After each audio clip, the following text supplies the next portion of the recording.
little experiment for me. And so I want you to remember back, and if everyone can mute, I'm getting a little noise and sound in my headset, crunching, and so I want you to go back to this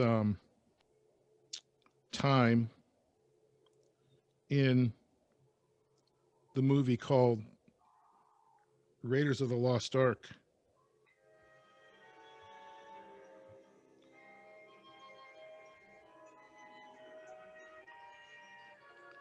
And Indiana Jones has gotten the medallion from the sage, and he's put it on the staff, and he's dropped down into this map room, and he knows the Germans have been looking for the Ark, and they can't find it, and they're very frustrated.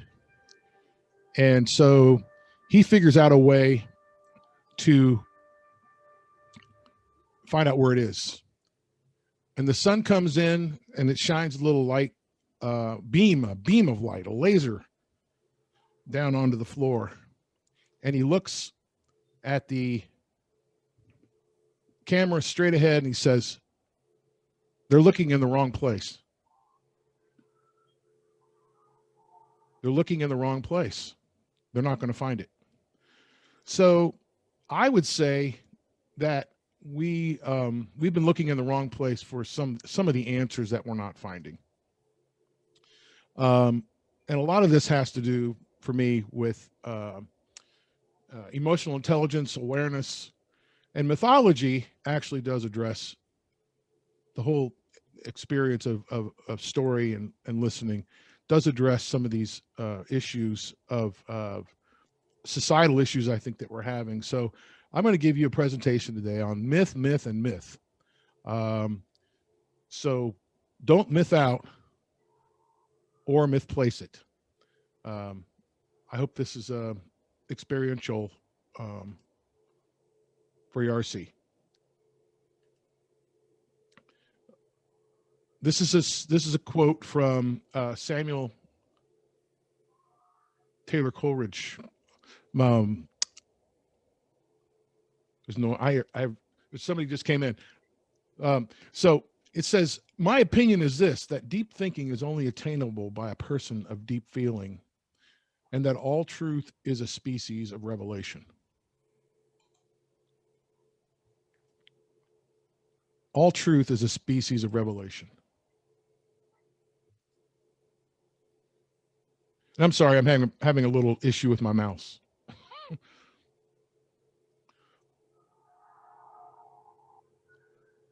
Neil deGrasse Tyson said, "There's as many atoms in a single molecule of your DNA as there are stars in a typical galaxy. We are, each of us, a little universe." Now, Tyson, this is actually a metaphor, right? Because Tyson has looked out into the universe, the cosmos, and he has seen the billions and billions and billions of stars spread out in the various, maybe parallel universes. Who knows, speculatively, what they're saying now. And he's also done, I guess, research and looked at DNA, and it's profound, discovery that DNA has billions and billions of molecules, just each strand. And so he draws this conclusion, this idea that there are as many stars in the galaxy as there are molecules of DNA. You are a little universe. In every strand of DNA, you mirror the universe.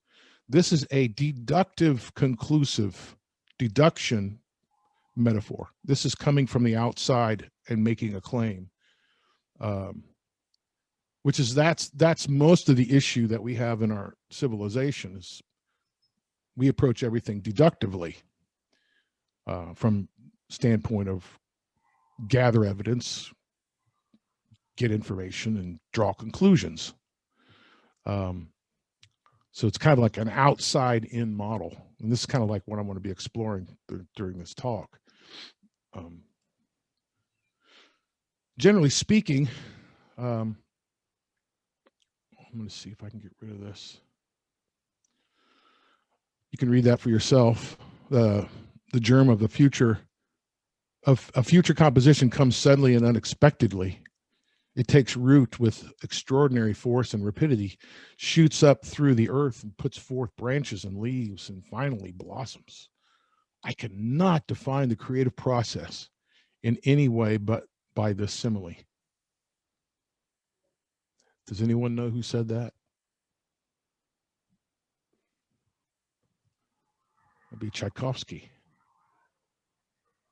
composer.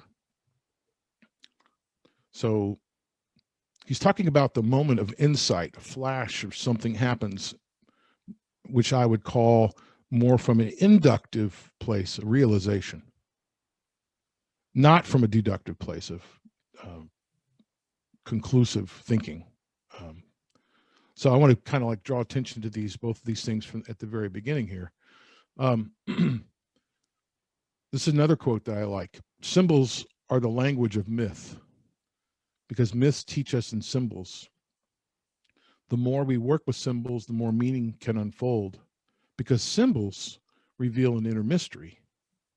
Children don't question mystery, but are drawn to live it. That is why it is so important to be careful with the stories we tell them. That's by Larry Pesavento, who's a psychotherapist and author, and actually a friend of mine who wrote the foreword to my little bucket book. And this being a mode of teaching, which is from symbolic representation, suggestion, and I would say inductive reasoning. It's a different form. That's the way myths teach, the way symbols teach. It's not about having the right information, but about catching the right idea when it comes to myth. So whatever you think myth is, my offer is that myth represents a form of communicating a truth, which cannot be communicated directly, but only indirectly. Myths can't be taught like information, but only caught in an unsuspecting. Now those screens are blocking my view. I can't even see what that's what does it say? Unsuspecting moment.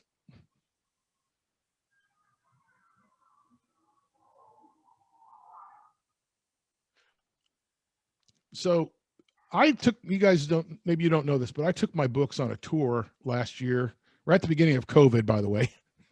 I didn't know it was coming. Only 12 days into my trip did I have the news that COVID was coming. And I have my at that time I had 4 children's books and a Grimm's fairy tale that I've learned how to tell. And, you know, children's books and fairy tales, really? How dumb can you be? For what purpose? So a few days before I left, a lady asked me a telling question, which may have also occurred to you. Are the stories you tell true stories or made up stories? Are they true or are they made up? I said that they were made up.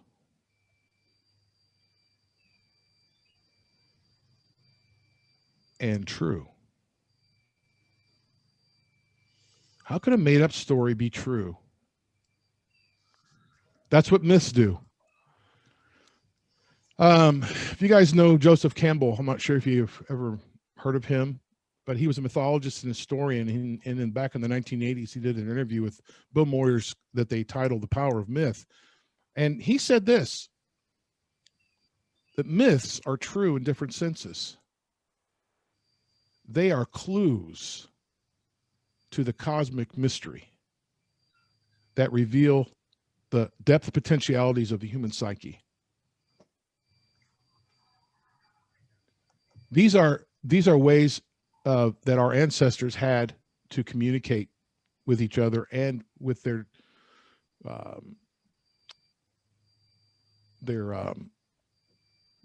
towns and where they lived. They had ancestral stories that they told and that they shared and that gave them perspective and helped them feel connected to the larger story. That's what we don't have today. We have the ongoing scientific research into truth and making sure it goes to where we think we know the truth, deductively speaking. So Bill asked him further then, who is making any new myth for us? Campbell replied, we can't have myth for a very long time because the world is changing too fast. The world is changing too fast. That was back in the late 80s. And the question that begs to be asked is, has it slowed down enough that a new story can emerge? Has it slowed down enough that YARcce is manifesting a new form? And what would that be?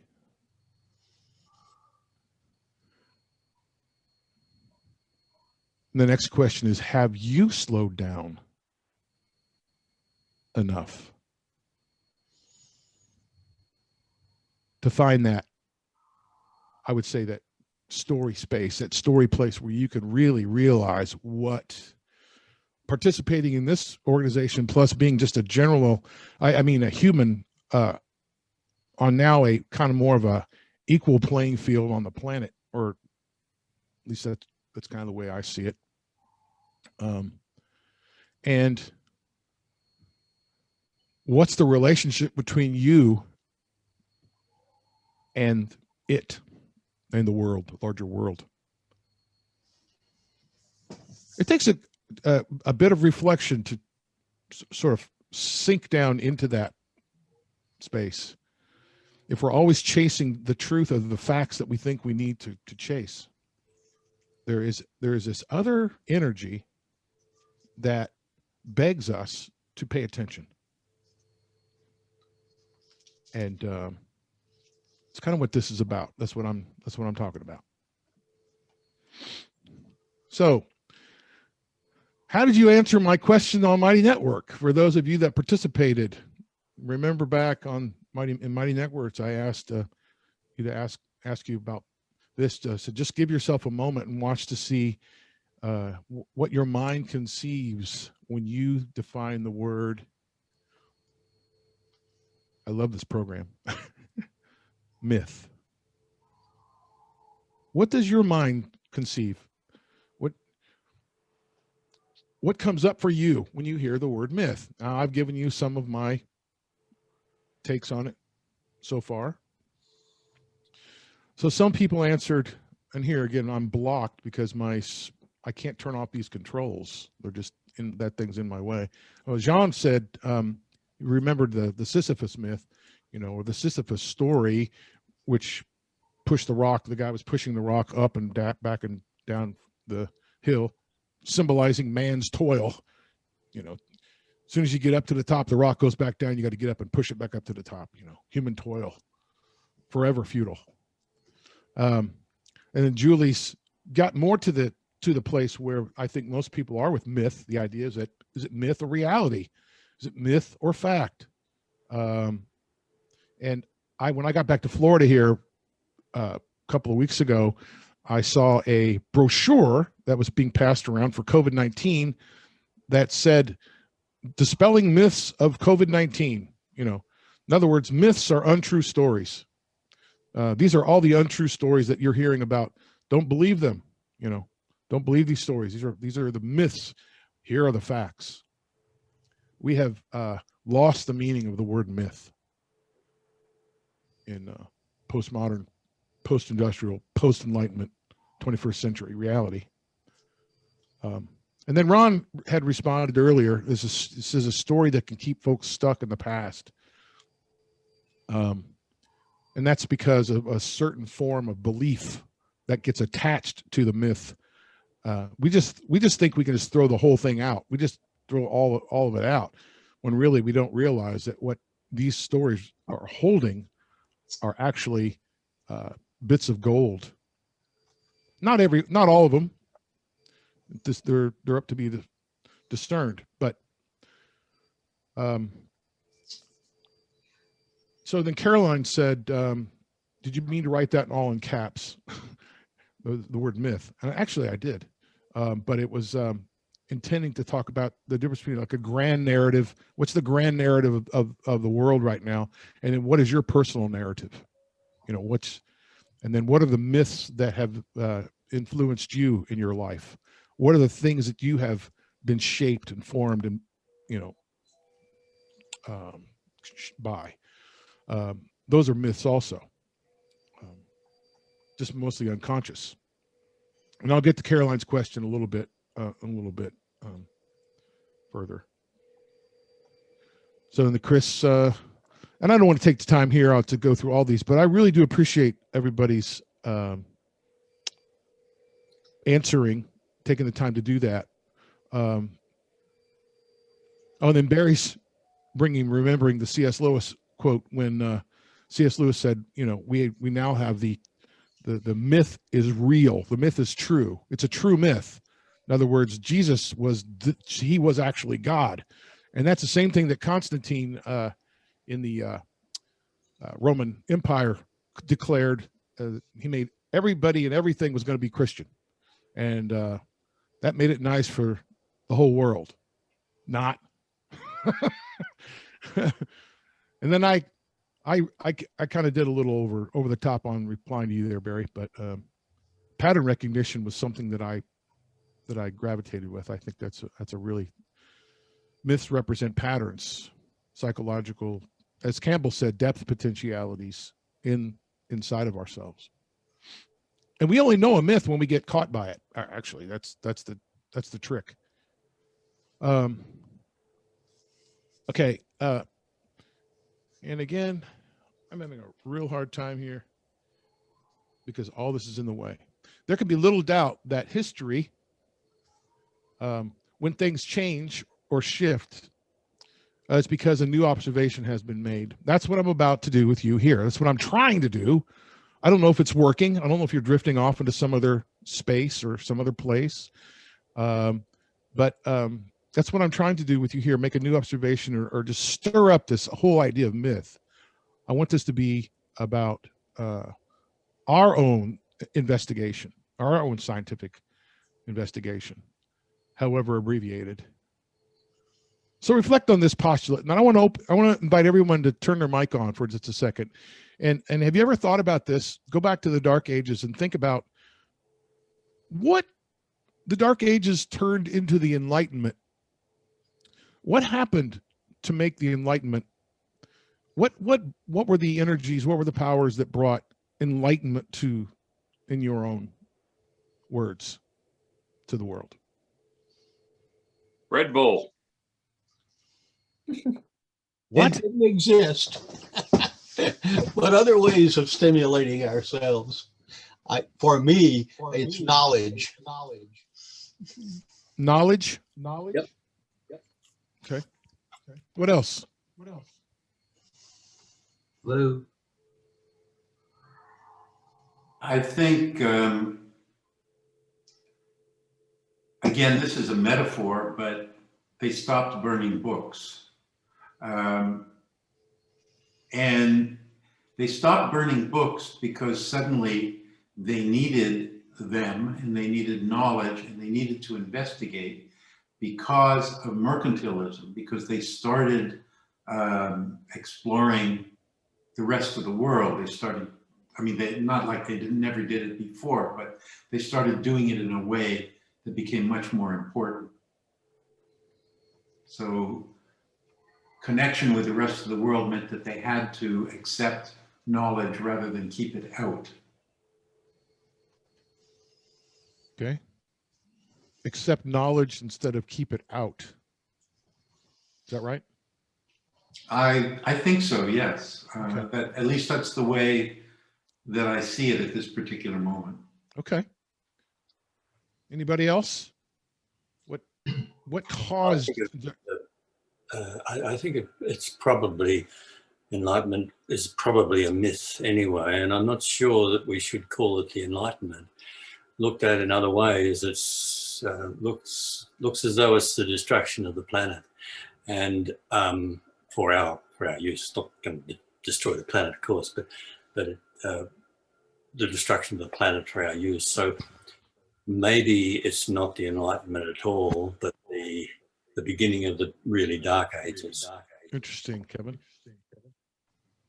Yeah, I just read an article in this morning's newspaper that indicated how a lot of what came out of the Enlightenment was used to justify slavery.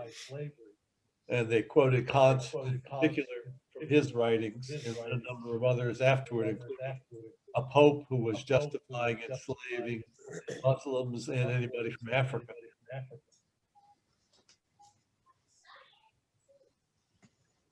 They would blame that, or they would say that was. I'm getting an echo now. Is anybody else? It's me. Probably me. Sorry. Everybody that's not talking should mute.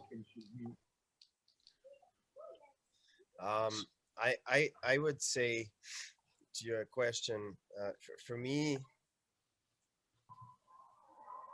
when we're talking about change of ages, right? So going from the Middle Age to Renaissance to Industrial Age, and right now we are smack in the middle of a change of age. And from my perspective, a change of age is characterized by a changing view of the world. The myth that we tell ourselves of what the world is changing. Thus, the age is changing. And it all goes back to the myth. So Yeah. I'm very, very appreciative of your presentation this morning, because I think it's so deeply important. It's so important. Thanks. Like the course I'm building, the part of the change of age is in the first part of the course, because it's so fundamental to everything else. Storytelling is so fundamental to everything we're doing. Yes. And Thank you, Manuel. And yeah, and I think we are, as a community, we're really I'm really honored to have a storyteller in the community. And I think we haven't yet being able to appreciate you to your full value, but it will come. So thank you for being here. Well, thank you for that. I this last sentence has kind of hit on what you were talking about. So the history of what we think happened influences how we think about what we think about in the present. So it really does matter what we think happened or didn't happen.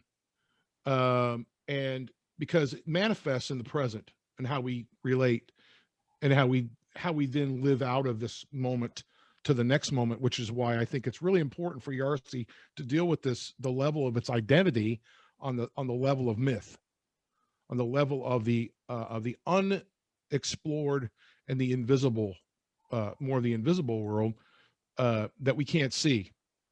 And for everyone that comes here to realize that we don't have a lot of answers. We are manifesting something. This is something that's manifesting through us virtually in the world, where we're trying to become this supportive think tank,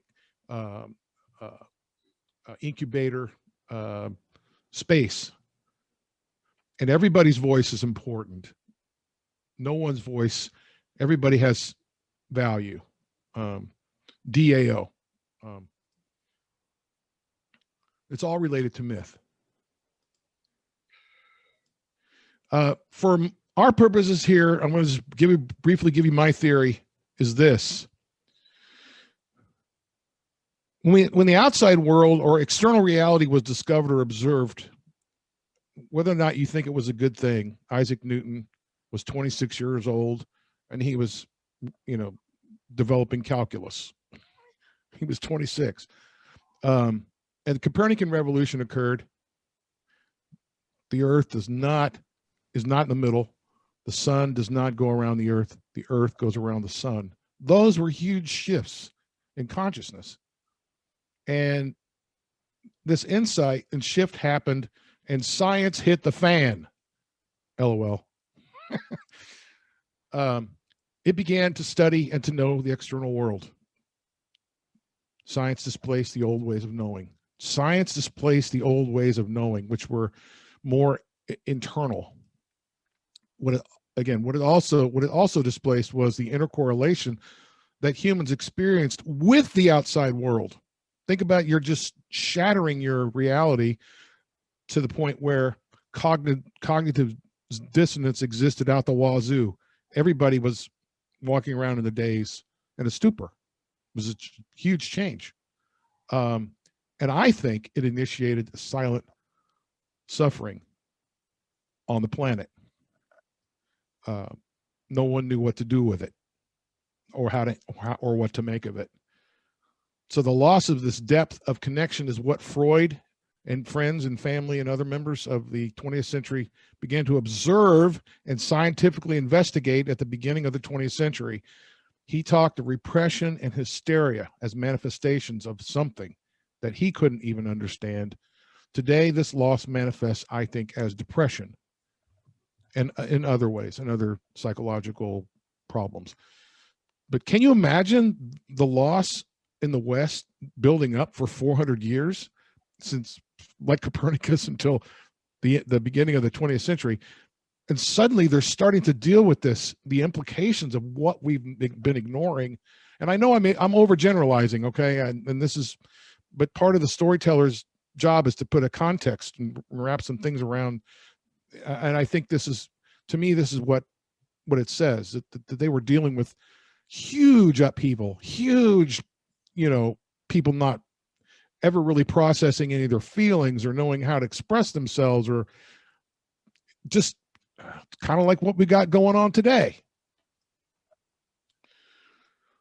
So somebody want to make a comment on that? This is, I'm sorry, you're really very far out.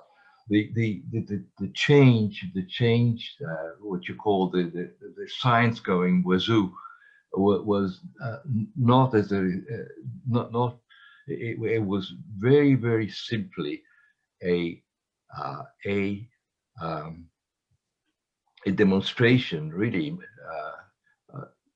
a way of doing things. It was Galileo Galilei who said, look, we can't simply rely on what the ancients told us. We have to test ideas, okay, concepts, with experiment. Even though the concepts seem obvious, they may not be right. For example, this is a very, very classical example. A feather will drop as fast to the earth as does a brick or a ball of lead, and he demonstrated that, and people ordered it. He didn't just accept the fact that the earth moved around the sun or vice versa, whatever people believed. He showed it by observation, by looking at the moons of Jupiter. It was experimental observation that changed things. It was not some kind of, and there was no loss. It was simply that people looked further into matter and did so quantitatively. That's why science, that's how science grew. Yes, absolutely. And there was not, it's absurd to talk about a lack of link, no link now further to consciousness and so on. It's just not true. I'm sorry, but this is okay. This is just wrong. You're just wrong. Okay. Let me intercept something here at this point. Misguided. Okay. Yeah, I can't see this. Okay, well. Guido, let me say something at this point, because I think there's a huge amount of correctness in what you just said, and that it takes a huge amount of risk-taking, courage to go out there and do these new things. Well, of course, Galileo suffered horribly for it. He was Right. shown instruments of torture for Right. doing it. But he knew by observation, not Yep. by some insight, that So- it was correct. Yeah, courage to do these things. One of the things Ed Friedman says in his book, A Failure of Nerve, is that one of the things that broke things loose was that at the time of Columbus, they believed that the ocean was 10,000 miles wide, and they believed that if you went below the equator, you'd just drop off into nothingness. And both of those got disproved by courageous sailors, including Columbus, that got out there and went there. And it wasn't what they thought it was going to be. They had the courage to take the risk. And that's what nerve Yes. really They is. had And the courage to do let what me- Galileo did, do the experiment. Yes. Okay, the experiment of trying to see. It's not a myth. It was, everyone begins with some idea. They don't see it as some idea, I believe. But yes, I agree. Some people, like Galileo, like Columbus, had the courage and the means to test by experiment, by real observations with eyes and ears and places and people. It's The problem that I'm having, I appreciate very much, Guido, and I agree that testing by experiment and being able to my reference to the whole Copernican thing, that's powerful. I mean, and that changed things. But what I'm calling attention to is the corresponding internal world that had been shapen by, or if you want to call it misshapen, by centuries of being of the way it was, and that the sudden presence of a very few people who suddenly acquiesced to the scientific worldview, looking at things from an external point of view, and measuring them and saying this is the way it is. That has its own impact on civilization, to the point where the common person who had not yet been trained to think in those terms by deduction were kind of abandoned, left behind.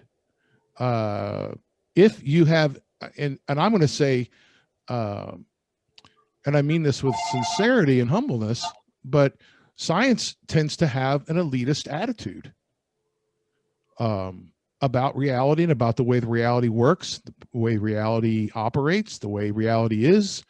And they can measure and verify and very much say that you're wrong. But there is more to the human process. There's more to human experience in depth that if it is not nurtured or taken into consideration, and again, in the evolution of, and I'm just shooting what comes up here for me, in the evolution of humanity in the last 500 years, it's gone through a huge change, and it's like when Freud found his people, these people that were very upset, it was almost, my conjecture is that they had not had this sort of thing, and it was finally coming to a head, like a pimple. It was finally coming to a head, and there could be a new observation that said, we need to look at what's really going on with people. We need to really take these invisible, Freud and Jung both, this invisible world that we can't measure, that we can't look out there and say, this exists. We can't measure it. We can only observe it over time and to see what actually helps them, what actually heals them. And you can give facts all you want. You can share all the facts you want about mental health. You can go to the diagnostic statistic manual and you can give someone a diagnosis. You are bipolar, you are narcissistic narcissistic personality disorder, you're obsessive compulsive disorder, you are all these things. They can know those facts, but they can't change themselves. There's something else that we're missing as a culture, as a society, as a world now on the stage of this new horizon for everyone. It's a new horizon. And how do I become a global citizen? How do I learn to be a global citizen if I just have one dimension? I'm arguing for 2 dimensions. That's my thing here. So I don't know if that makes any sense, but Jeff, can I jump in here a minute? Sure. I don't know if you're familiar with Thomas Kuhn, who's a historian of science, but he wrote a book, I think back in the 90s, and I no longer remember the exact title of the book, but it's Thomas Kuhn, K-U-H-N. Okay. And he talks about what he calls paradigm shifts. That is the moment in which the view of the cosmos or the view of some reality is radically changed by some discovery, like Einstein's theory or whatever. Yes. And one of the things that he concludes is that those paradigm shifts, those changes of understanding of reality, of what you might call, say, the standard model of the universe or something like that, come from the same place as artistic inspiration.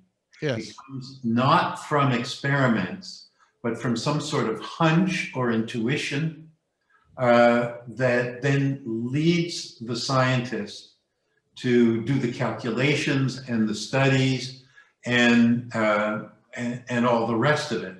The experimenters are the ones who come behind those creative minds and prove him or her right or wrong. But that initial view, and if you look at where we've gotten with quantum physics and with notions of parallel universes and so on, this comes very close to these ancient ways of knowing that you've been speaking about. Yes. In other words, that the whole question of consciousness, of understanding, or even what we might call logic, is being totally confounded by by what scientists are now discovering and revealing. And let's remember that what we call reality from a scientific point of view is simply a model of the universe that is accepted by consensus and that can change when the consensus changes, when we discover new things, new quote unquote facts. Yeah. So even having to deal with the world of post-truth, facts are not always facts.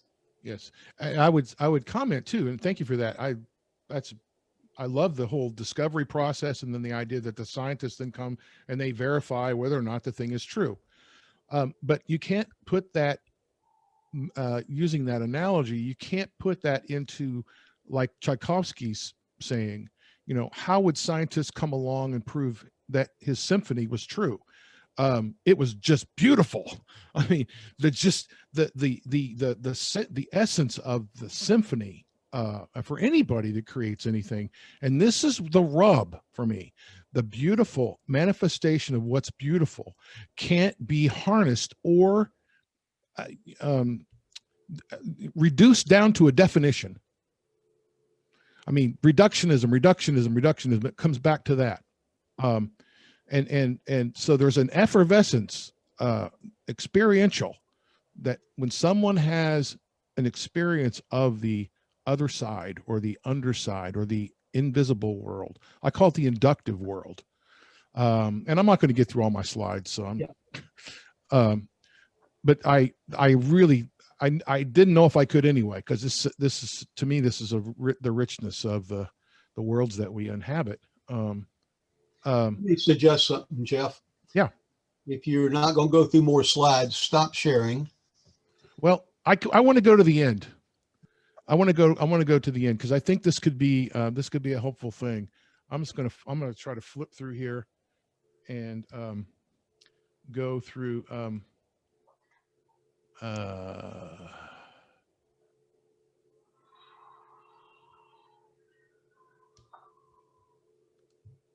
okay. So just hang on with me here. I got one more slide I want to put up. And so I want you to sit back for a moment, and I want you to look at this picture.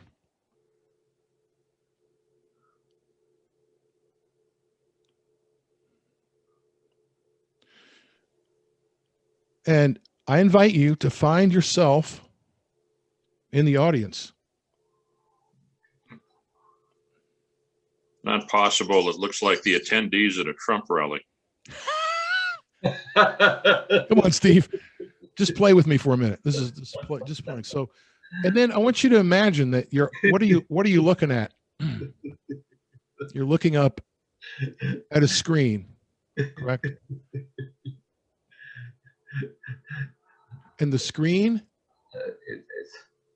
is being projected on. I hear somebody laughing. I don't know who it is. It's hilarious. But this is the world we live in. This projection from a light source onto a screen that has us all enamored with whatever's going on there. This is this represents to me the shadow underlying the new modern global myth.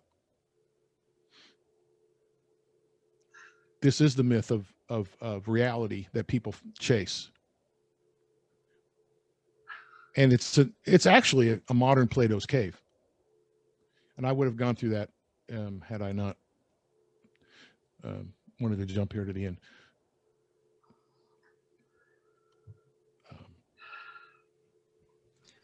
You ready to stop sharing, Jeff? Yep.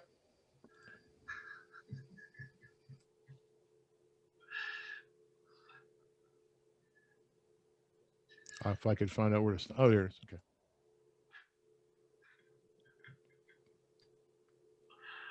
Thank you. That was a lot of data. Yeah. That's with a lot of things to be thinking about. What I would recommend right now for a moment is that we put people in random pairs, and you have really a chance to talk about this some more in depth, is how you were impacted by it and what you think. Are people okay with doing that? Yeah. Okay. I'm going to have to bail too, guys. Take care. See you, Steve. I really love to hear. Thank you.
Hey, Mr. Ron. Because I'm muted. Now you might can hear me. I can hear you better. Right, I got it unmuted, but good to see you. And here's Guido. Hey, Jeff, what was that software you're using? It wasn't just standard PowerPoint, was it? You're muted, Jeff. It's Keynote. It's Ah, Apple. It's yeah. it's beautiful. I mean, It was really nice. I didn't get to show you half of the stuff that I did, but Very, very well done, Jeff. Thank you. you're welcome. I like the fire under Myth when the fire Yeah, comes I up. like the fire. Yeah. Hey Jeff, why don't you post it somewhere, like in Mighty Network, so everyone That can would look be a at good it thing. later and review it and Okay. it was pretty. It had a lot to say. Hmm. Don't want to. Yeah, make a PDF out of it and include the slides you didn't show us. Okay. Right. There's a lot. And I want to thank especially Guido for engaging me on that level. Or engaging all of us on that level. So it's important. Thank you. We have some more time still in our normal time frame. If anybody has anything they would like to talk about here related to this topic. If not, I would ask you the question that Jeff asked, and you can talk back to him. And that is, was this helpful? And what could he have done different or better? See you, Jim. Thank you.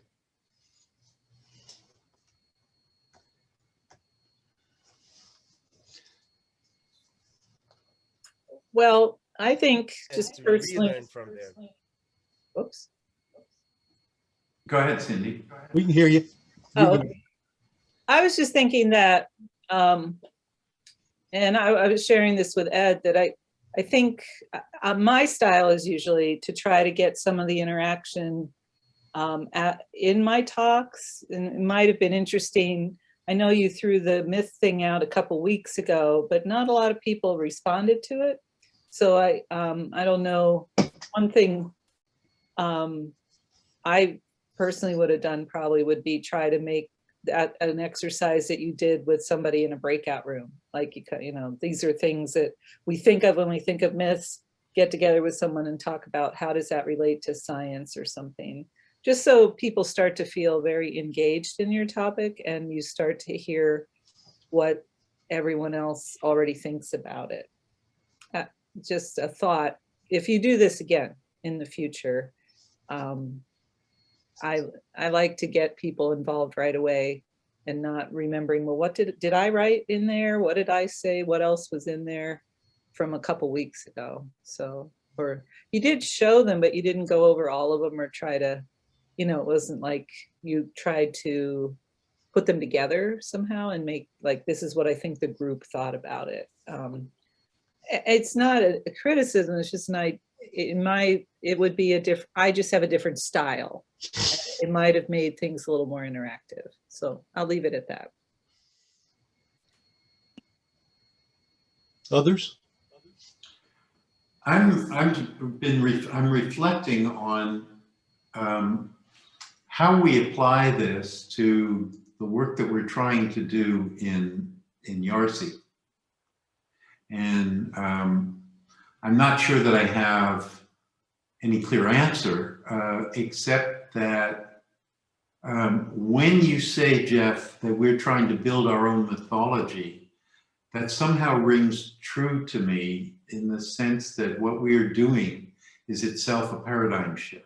We're doing something that is not what one usually does when one sets out to be an incubator or to form an organization, et cetera. We're going about it in a very different way. And we're having some growing pains in doing it, which is, I guess, is to be expected. And the notion that maybe what we're trying to do is build our own mythology is an interesting one to me. I'm not sure how we use that, or how that helps us to move forward, but maybe you have some ideas there. Yeah, I was just going to say thank you for that, because I really think that YARcce is embodying already some form, and that nobody really knows what it is. It's not a deductive project as much as it's an awareness project, and to be able to put that into an image or into terms that everybody experiences some connection to, that's what's going to build YARcce. And the people that experience the thing that YARcce is, or that it becomes, will feel gravitas, will, like Cindy was saying, they will feel like their voice was heard, and that they matter. But if it's 2 or 3 people doing all the talking and trying to make YARcce into something that they're trying to make it into something, and people are kind of coming along, but they're not really coming along, it's just, this is a brand new, process. It's a virtually speaking, you don't know me from anybody. You might not even know me if you saw me on the street. But we would. Well, you would. But now that we're getting to know each other like this, do you experience that? I mean, or, are you just coming in here hedging and putting up a front, to be somebody that we think you are, but you're really not. So, and how do we know, so. What I have experienced with most of the groups here, Jeff, is that we have gotten extremely close without physically being close at all. We have shared a whole lot about our feelings, our thoughts, our aspirations, and our confusion. We've been willing to share all of that. So I think that's a really good thing. It is. I really appreciate you doing this today. I know we did your book on Love Your Elf, but it might be good sometime to do one of the other books and let you lead that, but lead it thinking about what you were thinking about right now as it relates to YARcce. How do we be better at what we are doing from what you think we can learn from what you have in the little bucket, or not the little bucket necessarily, but in one of the books. A little side comment on what Jeff just said. There's a quote from Kurt Vonnegut in the introduction to one of his books. He says, "You are what you pretend to be, so you must be very careful what you pretend to be." I like that. I like that. Yeah. Yeah. Does anybody have anything else they really want to say here before we got out? I know your hand is raised up there, Emmanuel.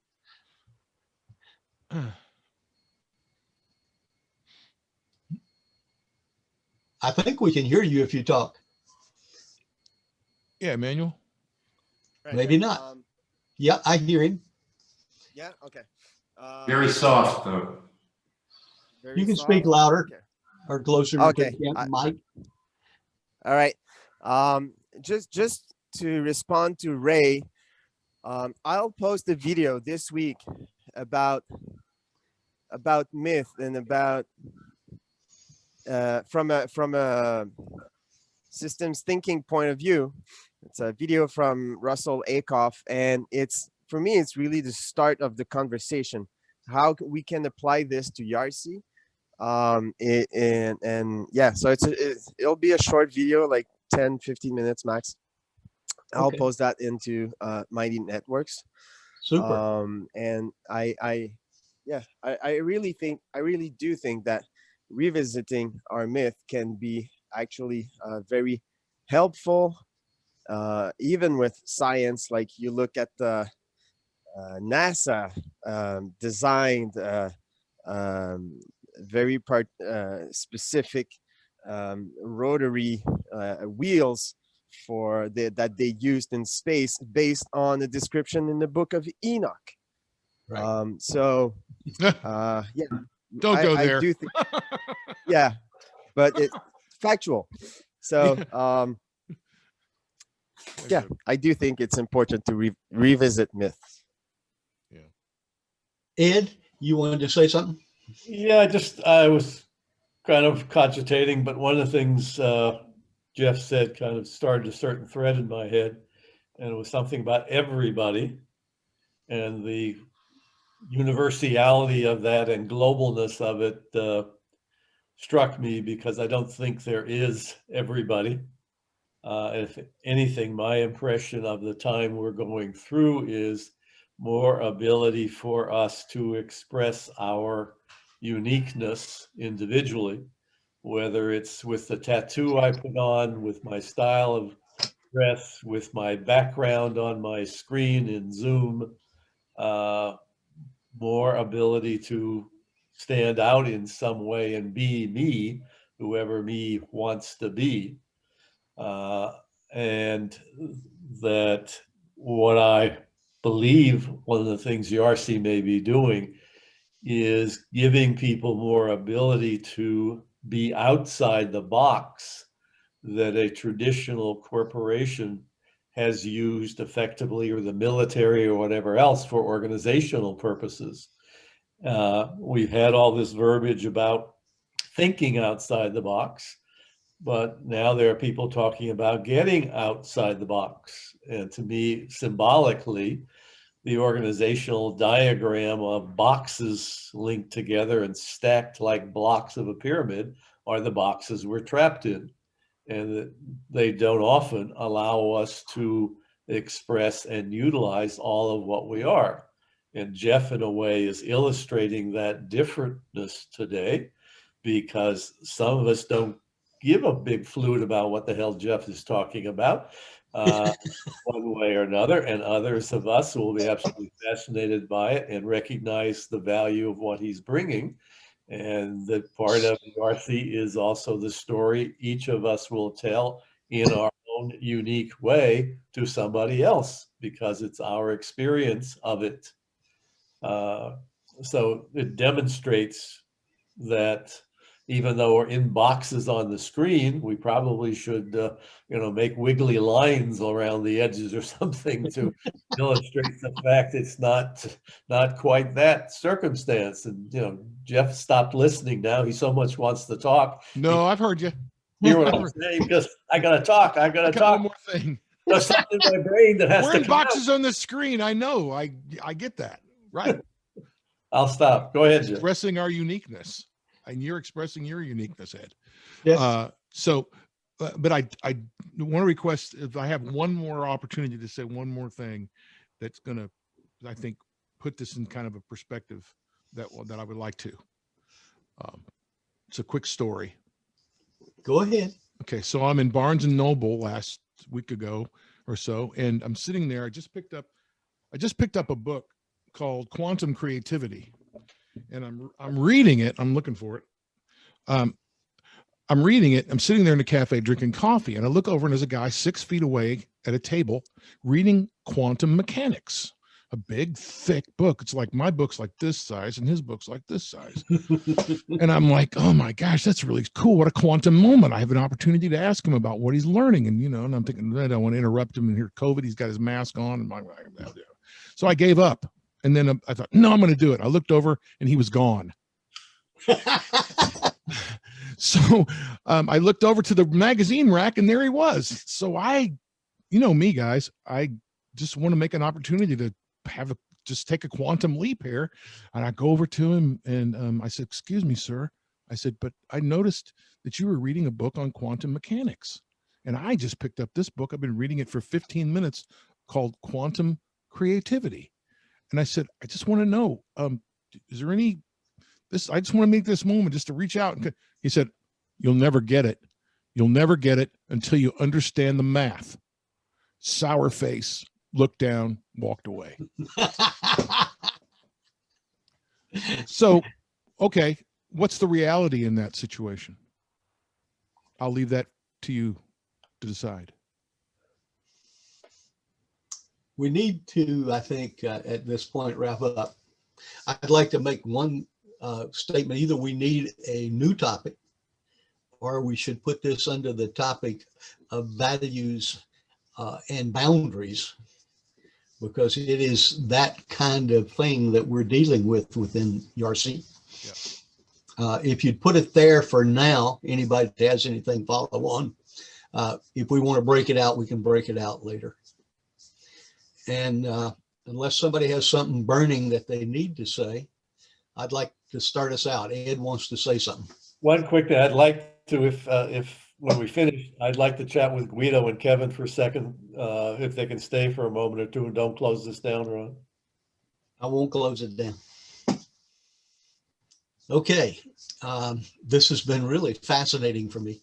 I really appreciate all that you put together there to bring different thoughts of people and places all into your question that you put on the YARcce Mighty Networks. And so thank you, Jeff, and thank you, everybody, for really getting at it with it. And I will pass it to Ed. Yeah, I find myself thinking that I keep learning what attracts people to conversation, what will attract people to help our group grow, and what has more limited appeal one way or another, and what it takes for people to open up to a topic like this, which is different, and gets people thinking in a more spiritual, philosophical kind of vein, and which people are willing to engage in that, and others who might not be as ready for that. So because so much of my thinking is, how do we find other people to blend into this group and finally get us up to a starting group of 50 founding members? It's just market data for me of human nature, what's of interest at the moment, and what about our story attracts people, and which kinds of people, and what blend of people do we need, not to be all birds of the same feather. And I'll pass it on to Ray. Well, since we were talking about being out of the box, it reminded me of the expression that there are three ways of doing things: the right way, the wrong way, and the army way. So I'm not sure that being out of the box is always a good thing, but it's certainly something that we should be prepared to deal with. And with that in mind, I'm also going to throw out a thought that actually just came to me as you were just speaking, Ed, which is, are we sure that we need to be really that big? Are we sure that that's what we really, that's the best way to make the things we want to make happen? And I think that's the key point. What is it that we want to happen out of YARcce's existence, and how many members is ideal for making that happen? It's probably, I would guess it's probably more than we have now, but how big? And how, how big is big enough? I'm not sure. I don't have an answer. It's not like I think I have some magic formula, but it just made me ask that question. And Jeff, finally, I want to thank you for doing this. I've written a few things down that are more on a personal level that I got out of this that are also quite helpful. So, as the French say, chapeau. And you're going to pass it to? And I'm going to pass it on to Guido. Hello. Jeff, I'm my regrets for the arrogance of the person in the bookstore. Okay, that's really very bad, arrogant behavior, and it's purely destructive, especially to somebody who's interested. Wasn't. Okay, that's all.